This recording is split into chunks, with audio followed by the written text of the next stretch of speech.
ఈరోజు ఆగస్ట్ 1 చంచన్గా ఉదయం 6 గంటలకి పెన్షన్ ఎన్టీఆర్ భరోసా పెన్షన్ పథకం కింద 4000 రూపాయల వృద్ధాప్య పింఛను, అలాగే అంగవైకల్యం ఉన్న వారికి పూర్తిగా 100% డిజేబిలిటీ ఉన్న వాళ్ళకి 15,000, పార్షియల్ ఉన్నవారికి 6,000. ఈ రకంగా మరి గత నెల 1వ తారీఖు 7,000 రూపాయలు, ఎందుకంటే గతంలో పెండింగ్లో ఉన్న 3,000 కలిపి ఇవ్వటం. ఇప్పుడు సెక్రటేరియట్లో ఉన్న స్టాఫ్తో, గవర్నమెంట్ స్టాఫ్తో ఆల్రెడీ 4:30కే రాష్ట్రం మొత్తం మీద 96% మందికి ఇవ్వటం జరిగింది. సాయంత్రంలోగా అది 99% ఖచ్చితంగా చేరుకుంటుంది.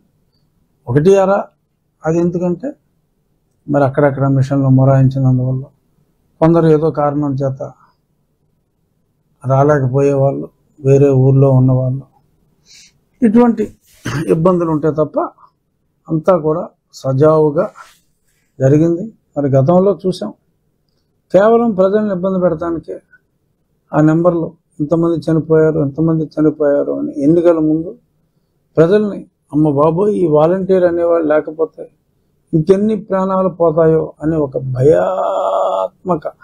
భయానక చిత్రాన్ని మరి చిత్రీకరించే ప్రయత్నం జరిగింది. మరి అవన్నిటిని పటాపంచలు చేస్తూ మరి చంద్రబాబు నాయుడు గారు ఆయనకున్న విశేష అనుభవంతో మరి మనకున్న వారిని సక్రమంగా వినియోగించుకుంటే ఎటువంటి ఇబ్బంది ఉండదు అని ఒక సంకల్పంతో మరి ఆయన గత నెల చేసి చూపెట్టారు. ఆ ఫలితం, అదే ఫలితం ఈ నెలలో కూడా రిపీట్ అయింది. ప్రజలు చాలా సంతోషంగా ఉన్నారు. నేను సుమారు ఒక 6 గ్రామాల్లో స్వయంగా ఈ పంపిణీ కార్యక్రమంలో పాల్గొనడం జరిగింది. చాలా సంతోషంగా ప్రజలు ఉన్నారు. ప్రతిపక్షాలు మాట్లాడవచ్చు అదేది ఇదేది అని.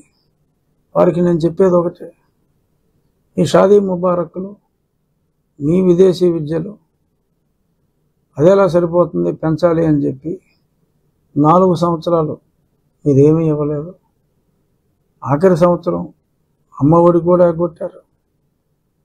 సో అలా కాకుండా మరి మీరు ఎంత అప్పు చేశారో కూడా లెక్కలు చెప్పని పరిస్థితిలో, ప్రస్తుత పరిస్థితిలో మరొక పక్క మనకున్న రుణభారం ఎంత అనేదాన్ని ఆలోచించి లెక్కలు తీసి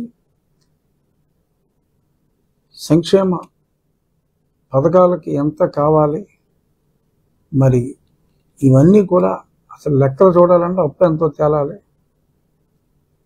ముందు అతిపెద్ద స్కీమ్ని ప్రారంభించడం జరిగింది. అలాగే మిగిలిన అన్ని స్కీములు కూడా మీకులాగా, అంటే గత ప్రభుత్వం లాగా 4 సంవత్సరాలు 4.5 సంవత్సరాలు తీసుకోకుండా కొద్ది కాలంలోనే పూర్తి బడ్జెట్ ఇవాళ మరి ఓటాన్ అకౌంట్ నిన్న రాత్రి జూలై నెలాఖరు వరకే ఉంది కాబట్టి ఓటాన్ అకౌంట్ ఆమోదం గవర్నర్ గారు తెలిపారు. సరే, అందులో ఎలకేషన్ గురించి తర్వాత మాట్లాడుకుందాం. సో ప్రజలు కూడా ఎంతో సంతోషంగా ఉన్నారు, సంయమనంతో ఉన్నారు. ప్రతిపక్షాలు ఏం మాట్లాడినా ఆ 15,000 ఏదని మన జగన్మోహన్ రెడ్డి గారు చెప్పారు. అన్నీ వస్తాయి అంచెలంచెలుగా. ఇచ్చిన మాట తప్పే ప్రసక్తే లేదు.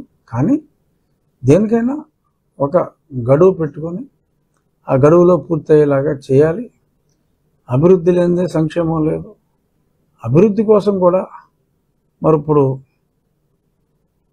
త్వరితగతిన మరి పారిశ్రామికవేత్తల్ని, దేశ విదేశాల్లో ఉన్న పారిశ్రామికవేత్తలందరినీ కూడా మరి రిక్వెస్ట్ చేసి ఫాస్ట్ క్లియరెన్స్లు ఇస్తాం, మీరు మంచి పథకంతో ముందుకు రండి, పనులు ప్రారంభించండి అని చెప్పి ఒక పక్క ఆర్థిక వ్యవస్థకి ఊతం ఇచ్చే విధంగా మరి ముఖ్యమంత్రి గారు అహర్నిశలు ఆయన కృషి చేస్తున్నారు.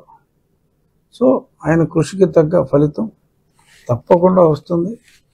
అలాగే మరి ఇంకాస్త రుణం తీసుకోవాలంటే ఉన్న రుణం తేలాలి, ఏ రకంగా రుణం తీసుకోవాలి. అలాగే మరి బడ్జెట్లో అభివృద్ధిలో భాగంగా చాలా ట్యాక్సేషన్ కూడా పెరిగే అవకాశం ఉంది. అట్ ది సేమ్ టైం చెత్త మీద పన్నులు లాంటి కొన్ని చెత్త పన్నుల్ని తీసేయవలసిన అవసరం కూడా ఉంది. సో ఈ అన్నిటిని సమన్వయం చేసుకుంటూ అభివృద్ధితో పాటు ఇచ్చిన మాట నిలబెట్టుకునే దిశగా సంక్షేమం ఉంటుంది.